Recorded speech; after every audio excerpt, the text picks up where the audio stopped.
Tiniyak ng Police Regional Office 2 o Pro 2 na planchado na ang kanilang plano para sa seguridad sa papalapit na pagbabalik eskwela ng mga mag-aaral sa darating na ika-8 ng Hunyo 2026 sa panayam ng Bombo Radyo Kawayan kay Police Major Sharon Malili na spokesperson ng Pro 2. Sinabi niya na maaga pa lamang ay nagbabala na sila sa mga direktiba at guidelines sa lahat ng mga police stations sa buong lambak ng Cagayan para sa pagpapatupad ng Oplan Balik Eskwela 2026. Layunin nito na gabayan ang mga lokal na himpilan ng pulisya na madalas na ginagawang pagpapatatag ng police visibility at paglalagay ng police assistance desk o PADs sa mismong tapat o malapit sa mga paaralan.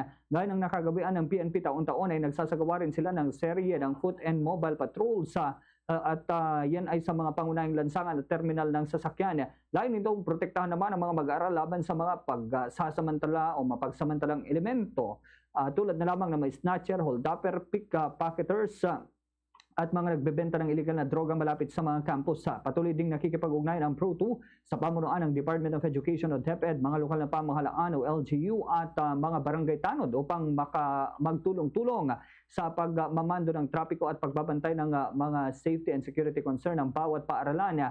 Bukod sa pisikal na seguridad, kaakibat din ng taunang operasyon ng PNP ang pamamahagi ng mga Information Education Campaign o IEC materials o leaflets na naglalaman naman ng mga paalala ukol sa anti-bullying, krimen at mga emergency hotlines na maaring tawagan ng publiko upang matiyak ang isang ligtas at mapayapang pagbubukas ng klase.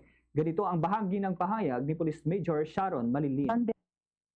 Naman po dito ma'am with our mga force multipliers din po natin, and at the same time din po ay yung ating establishment of or the collaborative linkages with our school authorities, gaya po ma'am ng regular conduct ng mga discussions or mga lectures po on anti-illegal drugs, and then yung mga bullying po natin. So magkakaroon din po tayo ng mga symposium and lectures sa ating mga school, and at the same time din po ma'am ay yung ating pag-conduct ng security and public safety assessment before or 1 week before the school opening po. So that yung ating mga policy station can adjust, necessary adjustment po doon sa mga deployment po. Fast sa Radyo Bombo!